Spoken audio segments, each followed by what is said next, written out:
Hey, Nissan owners, is your remote start just not working? Maybe you're pressing the button and nothing happens, or the car flashes its lights but doesn't start up.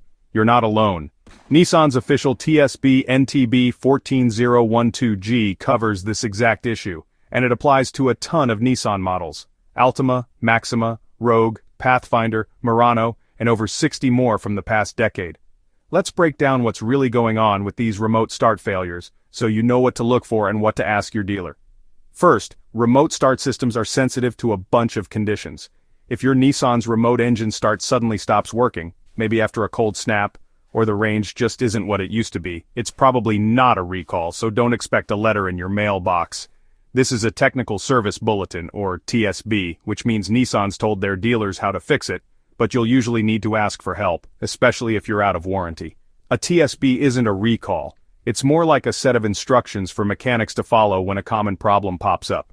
So what actually causes these remote start failures? There are a few main culprits, and some are more technical than you might think. One big reason is outdated software in the body control module, the computer that manages your car's electronics. If the software gets buggy or out of sync, the remote start can stop responding, especially after a battery change or a jump start. Another super common issue is a weak battery in your key fob. If the signal from your fob isn't strong enough, the car might not recognize it, or the range drops dramatically.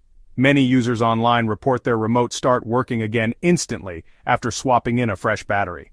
Your car's main battery can also be the culprit.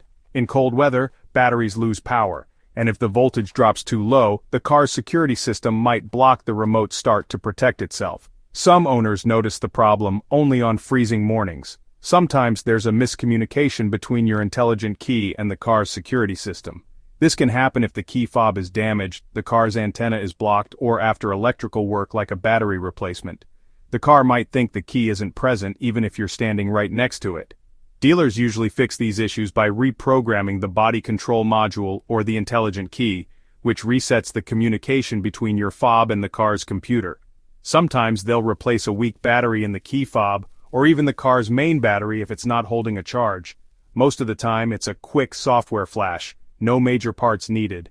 The update helps the car's computer recognize the key fob and remote start commands again. If you're handy, try replacing your key fob battery first. It solves the problem for a lot of people online. If that doesn't work, a trip to the dealer for a software update is usually next. Remember, this isn't a recall, it's a TSB, so check your warranty.